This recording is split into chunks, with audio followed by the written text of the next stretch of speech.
नमस्कार, स्वागत है आप सभी का। मैं हूं सौरभ शर्मा। इस वक्त सबसे बड़ा सवाल, कौन जीतेगा यूपी? चुनाव में वोटिंग से पहले अब सिर्फ 25 दिन बाकी रह गए हैं। उत्तर प्रदेश की 100 सीटों पर कौन आगे है, कौन मजबूत ओपनिंग कर रहा है, आज इसकी तस्वीर उस वक्त साफ हुई जब बीजेपी ने अपनी पहली लिस्ट जारी कर दी।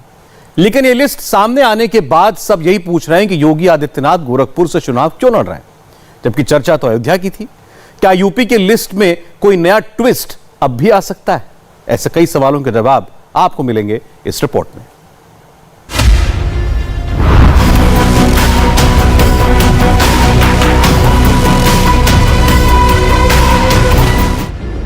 गोरखपुर से योगी जब भी लड़े हमेशा जीते, सामने फिर चाहे कोई भी हो। 2022 में योगी गोरखपुर से क्या कर सकते हैं वो देखिए। 1998 से 2014 तक जिस इलाके से योगी लगातार सांसद रहे, वहां 2022 में उनकी लड़ाई कैसी होगी। योगी को 1998 और 1999 दोनों बार 40% से ज्यादा वोट मिला। गोरखपुर लोकसभा सीट पर 2.5 लाख से ज्यादा वोट थे। तब योगी 26 वर्ष के थे, आज वो 49 वर्ष के हैं और उनकी रेंज गोरखपुर से आगे बढ़कर सिर्फ यूपी नहीं, बीजेपी के सबसे बड़े राष्ट्रीय नेताओं में शामिल है। योगी की मौजूदा उड़ान और आगे का चैलेंज समझना है तो पिछले 2 दशक में उनका गोरखपुर का रिकॉर्ड देखिए। 2004 और 2009 में भी योगी 50% से ज्यादा वोट तक पहुंचे। उनका दायरा 3.5 लाख वोट से बढ़कर 4 लाख के पार पहुंच गया। 2014 में योगी ने नया रिकॉर्ड बनाया। 51% के साथ उन्हें करीब 5.5 लाख वोट मिले थे।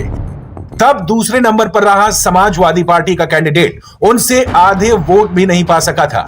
ये योगी का गोरखपुर से रिश्ता है जिसमें मठ भी है और उसका महंत होने के नाते इलाके में ऊंची हैसियत भी है। महाराज जी, आज आपको पार्टी ने गोरखपुर सदर से प्रत्याशी बनाया है, पहली प्रक्रिया क्या है? देखिए, मैं आभारी हूं आदरणीय प्रधानमंत्री जी का, आदरणीय राष्ट्रीय अध्यक्ष जी का और संसदीय बोर्ड का, जिन्होंने मुझे गोरखपुर से भारतीय जनता पार्टी का प्रत्याशी बनाया है। गोरखपुर की जनता जनार्दन और कार्यकर्ताओं के सहयोग से, अपने सभी वर्तमान और पूर्व जनप्रतिनिधि और पदाधिकारियों के सहयोग से भारतीय जनता पार्टी न केवल गोरखपुर में बल्कि पूरे प्रदेश के अंदर आज पहली सूची भारतीय जनता पार्टी की फर्स्ट और सेकंड फेज के चुनाव की जारी हुई है। प्रचंड बहुमत की सरकार भारतीय जनता पार्टी बनाएगी। योगी आदित्यनाथ का गोरखपुर के हर घर से ऐसा वास्ता भी है कि गोरखपुर का मुसलमान भी मठ पर आता है। गोरखपुर में मठ का बुलंद दर्जा और महंत के पद का रुतबा योगी को एक अलग पोजीशन पर पहुंचा देता है। जिस गोरखपुर शहर सीट से योगी उम्मीदवार बने हैं, वहां करीब 4.5 लाख वोट हैं।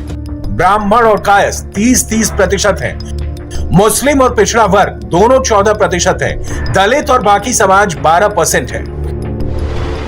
लेकिन यहां एक विधानसभा सीट ही नहीं, पूरे गोरखपुर में अगर योगी को वोट मिला है तो वो जाति नहीं, मठ के हिसाब से मिला है। इसलिए 403 सीटों में से सबसे सेफ और सबसे मजबूत योगी के लिए कोई है तो वो गोरखपुर ही है। कभी कहते थे कि मथुरा से लड़ेंगे, कभी कहते थे अयोध्या से लड़ेंगे, कभी कहते थे प्रयागराज से लड़ेंगे, कभी कहते थे देवबंद से लड़ेंगे। मुझे खुशी है इस बात की कि भारतीय जनता पार्टी ने पहले ही उन्हें अपने घर भेज दिया।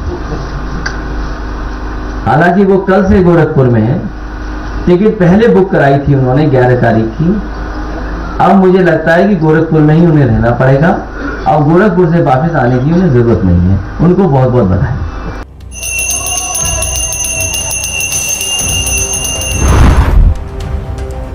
योगी आदित्यनाथ हर महीने करीब 10 दिन गोरखपुर में गुजारते हैं। गोरखपुर में काम छोटा हो बड़ा हो, काम अमीर का हो गरीब का हो, वो मठ या कहीं महंत योगी के दरबार में होता है। इसकी पूरी गारंटी मिलती है। इसलिए गोरखपुर में मठ का दबदबा है और यहाँ सरकार से नाराजगी हो सकती है, लेकिन मठ के महंत की इज्जत कभी कम नहीं हुई। इसलिए कहते हैं कि गोरखपुर के हर बाशिंदे की हॉटलाइन योगी आदित्यनाथ तक है। गोरखपुर का हर शख्स बाबा का आदमी कहा जाता है।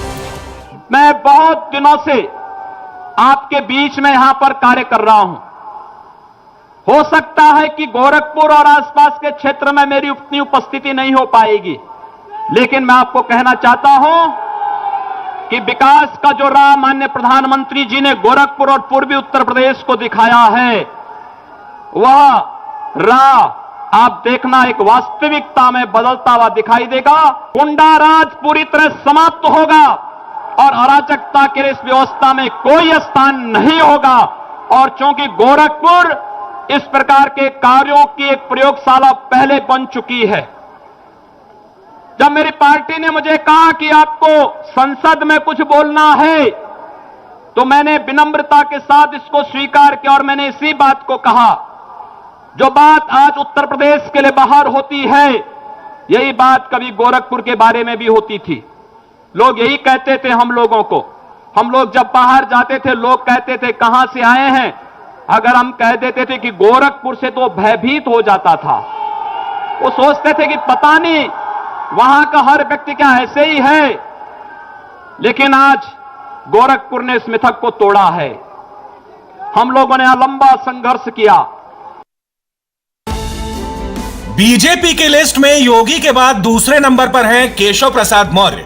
केशव प्रसाद मौर्य के लिए भी बीजेपी ने पूर्वांचल को चुना है। केशव प्रसाद मौर्य कौशांबी के सिराथू से चुनाव लड़ेंगे। सिराथू में उनकी जन्मभूमि है। वो सिराथू से ही 2012 में विधायक रह चुके हैं। ओबीसी वर्ग से आने वाले केशव प्रसाद मौर्य को बीजेपी ने 2014 में फूलपुर से चुनाव लड़वाया और उन्हें 5 लाख से ज्यादा वोट मिले थे। आज केशव प्रसाद मौर्य यूपी बीजेपी में पिछड़ा नेताओं में सबसे बड़ा नाम है और इस वक्त यूपी की राजनीति में बैकवर्ड यानी कि ओबीसी कास्ट का हल्ला मचा हुआ है। इसलिए सिराथू जहां से केशव प्रसाद मौर्य चुनाव लड़ रहे हैं, उसके समीकरण को समझेंगे तो पता लगेगा कि आखिरकार बीजेपी ने उनके लिए सिराथू को ही क्यों चुना। सिराथू में करीब 45% वोटर पिछड़ा वर्ग से आते हैं, इसलिए जिस तरह केशव प्रसाद मौर्य के लिए सिराथू एक मुफीद विधानसभा सीट है, उसी तरह योगी आदित्यनाथ के लिए गोरखपुर शहर विधानसभा एक सेफ सीट कही जा रही है। आपने उत्तर प्रदेश के मुख्यमंत्री की सीट का समीकरण समझ लिया, डिप्टी सीएम के सीट का हिसाब भी देख लिया। अब उत्तर प्रदेश की पूरी पिक्चर देखते हैं, क्योंकि पहले 2 चरणों के लिए बहुत सारे नाम फाइनल हो चुके हैं। उत्तर प्रदेश के चुनाव में चारों बड़ी पार्टियों ने अपने उम्मीदवारों के नाम का ऐलान शुरू कर दिया है। मंच सज गया है, अब नाम सामने है, नाम की नाम से टक्कर है और अब लोग पार्टी के वोट बैंक के अलावा कैंडिडेट के नाम के आधार पर भी वोट का अंदाजा लगा रहे हैं। यूपी में सभी ओपिनियन पोल कह रहे हैं कि 2022 के विधानसभा चुनाव में सीधा मुकाबला बीजेपी और समाजवादी पार्टी के बीच है। ओपिनियन पोल दावा कर रहे हैं कि एक पार्टी को 200 सीट के पार है, जबकि दूसरी 100 सीट को क्रॉस कर चुकी है। उत्तर प्रदेश में बीएसपी को कोई भी डबल डिजिट से ज्यादा नहीं दे रहा है और कांग्रेस को सिंगल डिजिट से कुछ भी ज्यादा मिल जाए तो बोनस ही होगा, यही कहा जा रहा है। यूपी के मुकाबले में असदुद्दीन ओवैसी भी है, लेकिन ओपिनियन पोल के मुताबिक गाजियाबाद से लेकर गाजीपुर तक AIMIM का खाता खुलना भी मुश्किल है, क्योंकि कहा जा रहा है कि मुसलमानों के बीच में कुछ और ही हवा चल रही है। उत्तर प्रदेश के चुनाव में सबसे शुरुआती बड़ा मुकाबला पश्चिमी उत्तर प्रदेश में होगा, क्योंकि इस इलाके की लगभग 100 सीटों पर पहले 2 चरण में मतदान होना है। यानी इस इलाके के मुजफ्फरनगर, मेरठ और मथुरा जैसे इलाके यूपी का चुनावी माहौल सेट करने वाले हैं। इस वक्त पश्चिमी उत्तर प्रदेश में मथुरा की 5 सीटों पर सबकी नजर है। जिस मथुरा के लिए कहा जाता रहा है कि अयोध्या तो झांकी है, काशी मथुरा बाकी है, वहां से योगी आदित्यनाथ के चुनाव लड़ने की बहुत अटकलें थी, लेकिन बीजेपी ने उन्हें ना मथुरा के लिए चुना ना अयोध्या, और योगी को गोरखपुर से लड़ाने का फैसला हुआ। ऐसे में अब मथुरा की सीट, जहां 3.5 लाख वोटर्स में 80,000 ब्राह्मण, 70,000 वैश्य और 35,000 ठाकुर, 30,000 मुसलमान और इतने ही जाट वोटर हैं। इसे देखते हुए बीजेपी ने यहां से फिर श्रीकांत शर्मा को टिकट दिया है। कांग्रेस ने प्रदीप माथुर, बीएसपी ने जगजीत चौधरी, जबकि समाजवादी पार्टी ने अभी कोई ऐलान नहीं किया है। पश्चिमी यूपी की एक और महत्वपूर्ण सीट है कैराना। 2017 में कैराना से हिंदुओं के पलायन को बीजेपी ने बड़ा मुद्दा बनाया था, जिसका असर भले ही पश्चिमी यूपी की बाकी सीटों पर हुआ हो, लेकिन साल 2014 और 2017 के विधानसभा चुनावों में यहां से समाजवादी पार्टी के नाहिद हसन ही चुनाव जीते थे। इस बार कैराना में पहले चरण यानी 10 फरवरी को वोट डाले जाएंगे और इसके लिए मुकाबले में है बीजेपी की तरफ से मृगांका सिंह, समाजवादी पार्टी के नाहिद हसन, बीएसपी से राजेंद्र सिंह उपाध्याय। टक्कर इन्हीं तीनों के बीच है। क्या नाम हुआ आपका? मोहम्मद आसिफ। आसिफ, क्या तस्वीर है कैराना की? कैराना में तो जी 90% समाजवादी का वोट है और पूरी यूपी के अंदर है। देख लो, बड़े बड़े दिग्गज नेता सब भागने लग रहे कि मौर्य साहब भाग गए और ये भी घंटे 2 घंटे में रीटा बोगुणा जी जाने लग रही। ये मेरा दावा है। ये बताओ क्या कैराना में कानून व्यवस्था सुधरी? कानून व्यवस्था तो सही है, भाईचारा है, हिंदू मुस्लिम सब भाई हैं। जो गुंडे थे वो मर चुके भाई, गुंडे लोग जो थे वो सब मर गए। कहानी अपराध है, सब में अपराध है, किसी में ज्यादा हो किसी में कम हो। तो कम हुआ भाजपा राज में? हाँ, कम हुआ। तो उसका फायदा मिलेगा कि कोई नहीं मिलेगा? देखो जी, सरकार में बेरोजगारी सबसे ज्यादा हो गई। भाजपा सरकार जब से आई सबसे ज्यादा बेरोजगारी है। अच्छा, बेरोजगारी के मुद्दे पर 200 रुपए लीटर तेल हो गया सरसों का। यहाँ से 25,000 आदमी, कम से कम 20,000 आदमी पानी पर रोज डाउन कर रहे हैं। क्या नाम हुआ सर आपका? मोहम्मद नवाब। नवाब साहब, तस्वीर क्या लग रही है? समाजवादी पार्टी। तो एक चीज पूछना चाहता हूँ, जो ये पलायन मुद्दा है, ये हिंदू मुस्लिम का है या कहीं का है? ये मुद्दा हिंदू मुस्लिम का नहीं है, ये था गुंडागर्दी का मुद्दा। गुंडागर्दी खत्म हो गई, सुकून है। हिंदू मुस्लिम में तो प्यार है यहाँ पे। अच्छा, गुंडागर्दी खत्म हो गई, हिंदू मुस्लिम में प्यार है। इस बात का क्रेडिट देंगे योगी आदित्यनाथ ने कर दिया? नहीं, गुंडागर्दी खत्म हो गई यहाँ पे, हमें सुकून है। बीजेपी राज ने की है। अच्छा, तो उस बात पे वोट मिलेगा कि नहीं मिलेगा? नहीं, वोट हम अखिलेश को देंगे। वोट अखिलेश को देंगे चाहे गुंडा राज खत्म हो गया हो। सिर्फ पलायन का मुद्दा उठाने, पलायन तो बेरोजगारी है। पहले भी लोग पलायन करके पानीपत नौकरी करने जाते, आज भी शामली पानीपत जावे, ये पलायन है यहाँ। अच्छा, और उस बदमाशी का क्या जिक्र जो जिसके अलग गुंडागर्दी थी, वो था क्राइम, वो क्राइम था। उससे तो सबके लिए उसकी खुशखबरी कल दी, 10 साल की उसे सजा मिली, अच्छी बात है सबके लिए। मेन बात है रोजगारी, बेरोजगारी, बढ़ती महंगाई, ये चीज है। क्या नाम है आपका? बिल्लू मलिक। बिल्लू मलिक साहब, तो अब की बार तस्वीर क्या नजर आ रही है यूपी की कैराना से? कैराना से तो विधायक ही होंगे नाहिद हसन, उन्हीं की बनती आई है और अब के बदलाव होगा, यूपी चेंज होगी। मृगांका सिंह जाति से गुजर हैं, जो पूर्व सांसद हुकुम सिंह की बेटी भी हैं। 3 लाख से ज्यादा वोटर वाले इस विधानसभा में करीब 1.5 लाख मुस्लिम वोटर हैं, जबकि करीब 50,000 गुर्जर वोटर हैं। कैराना में बीजेपी ये कोशिश कर रही है कि गुर्जर वोट के अलावा दलित और जाट वोट को वो एकजुट करे, लेकिन 2018 में जब लोकसभा चुनाव हुआ था तब विपक्ष के आरएलडी ने तबस्सुम जहां को सपोर्ट किया था और उन्होंने बीजेपी की मृगांका सिंह को हरा दिया था। कैराना में इस बार मुकाबला विधानसभा चुनाव का है और मृगांका सिंह के सामने कोई गठबंधन नहीं है। अब देखिए पश्चिमी यूपी की कुछ और सीट।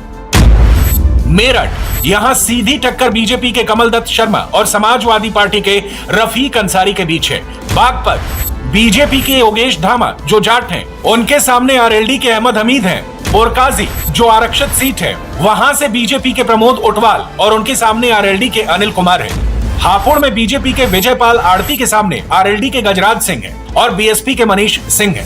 हम इस समय उसी हापुड़ में है जहां पर गठबंधन से गजराज सिंह, वहीं बीएसपी से मनीष कुमार मोनू और बीजेपी से विजयपाल अपना दांव आजमा रहे हैं। हम आपको जनता के बीच ले चलेंगे और सीधा उनसे जानेंगे कि इस बार उनके लिए मुद्दे क्या हैं और किस पार्टी को वो यहां से काबिज करने वाली है। इस बार जो बीजेपी जीतेगी।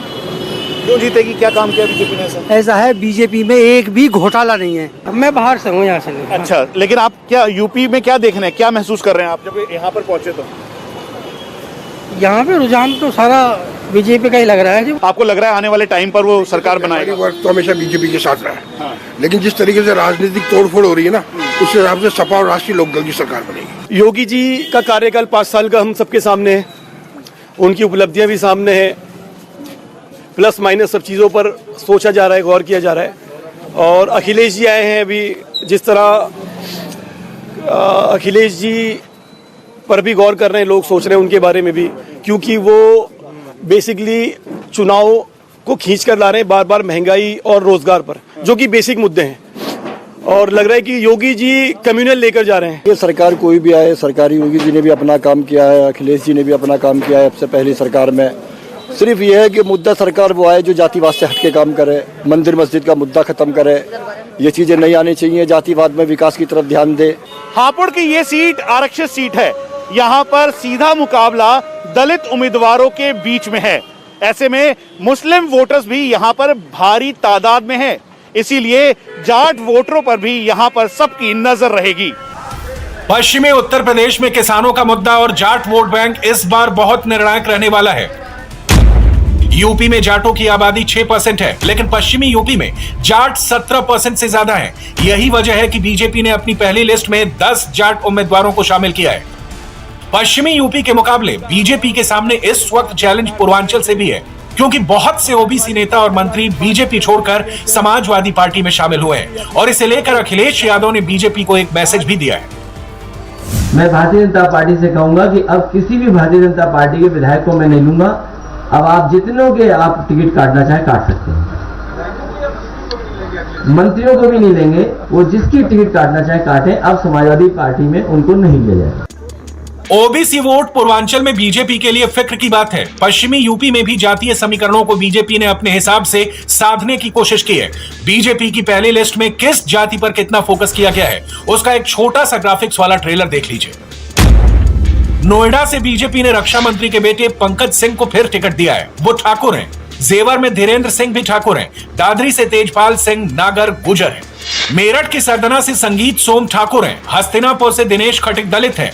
किठौर से सत्यवीर त्यागी ब्राह्मण है। इसी तरह आगरा की तरफ वाले इलाके में बीजेपी ने उन जातियों के उम्मीदवारों को टिकट दिया है जिनका इलाके में आबादी के हिसाब से दबदबा है। आगरा कैंट से जीएस धर्मेश जाटो है। आगरा दक्षिण से योगेंद्र उपाध्याय ब्राह्मण है। आगरा उत्तरी से पुरुषोत्तम खंडेलवाल वैश्य हैं। इसी तरह से खैरागढ़ से बीजेपी प्रत्याशी भगवान सिंह कुशवाहा ओबीसी है। फतेहाबाद से छोटेलाल वर्मा निषाद हैं। बा से रानी पक्षालिका सिंह ठाकुर है। यूपी का चुनाव 7 चरणों में होगा, लेकिन करीब आधी सीटों पर वोटिंग पहले 3 चरणों में ही हो जाएगी और इस तरह यूपी का चुनावी मोड पहले 3 चरणों में ही क्लियर होने लगेगा। शुरुआती चरणों में बीजेपी ने जो जातीय समीकरण तैयार किया है उसके मुताबिक बीजेपी की पहली लिस्ट में सवर्ण उम्मीदवार 43 है, 44 ओबीसी हैं, 19 दलित उम्मीदवार हैं, जबकि 1 सिख उम्मीदवार भी हैं। 2017 की तरह बीजेपी 2022 में भी ओबीसी पर बहुत ज्यादा फोकस कर रही है। ओबीसी फैक्टर ने बीजेपी को कैसे 300 सीटों तक पहुंचाया, कैसे उसकी सुपर बहुमत वाली जीत में बहुत बड़ा रोल अदा किया है, उसे समझिए। 2007 में बीजेपी के 10 ओबीसी विधायक जीते। 2012 में 13 ओबीसी विधायक बीजेपी से बने, लेकिन 2017 में बीजेपी के 102 ओबीसी विधायक यूपी विधानसभा तक पहुंचे। इसलिए ओबीसी वोट को लेकर शुरुआत के चरणों से ही लड़ाई अभी और तेज होगी। बीजेपी चाहेगी कि वो पश्चिमी यूपी में 2017 की जीत दोहराए, जब उसने 80% सीट पर कब्जा किया था। लेकिन इस बार जाट और मुस्लिम वोट कहां जाएगा, ये फैक्टर पश्चिमी यूपी का फैसला करेगा। इसमें कोई शक नहीं कि 2017 तक जाट बीजेपी का वोट बैंक रहा है, जबकि समाजवादी पार्टी को मुसलमानों का वोट मिलता रहा है। ये दोनों वोट बैंक बिखरे तो नुकसान भी दोनों पार्टियों का होगा। ऐसे में पश्चिमी यूपी की चुनावी कैलकुलेशन कितनी तिकड़मी है, आप इसका अंदाजा लगा सकते हैं। इंडिया टीवी हर वक्त हर जगह डाउनलोड करने के लिए सर्च करें India TV news Google play store या ऐप स्टोर पर।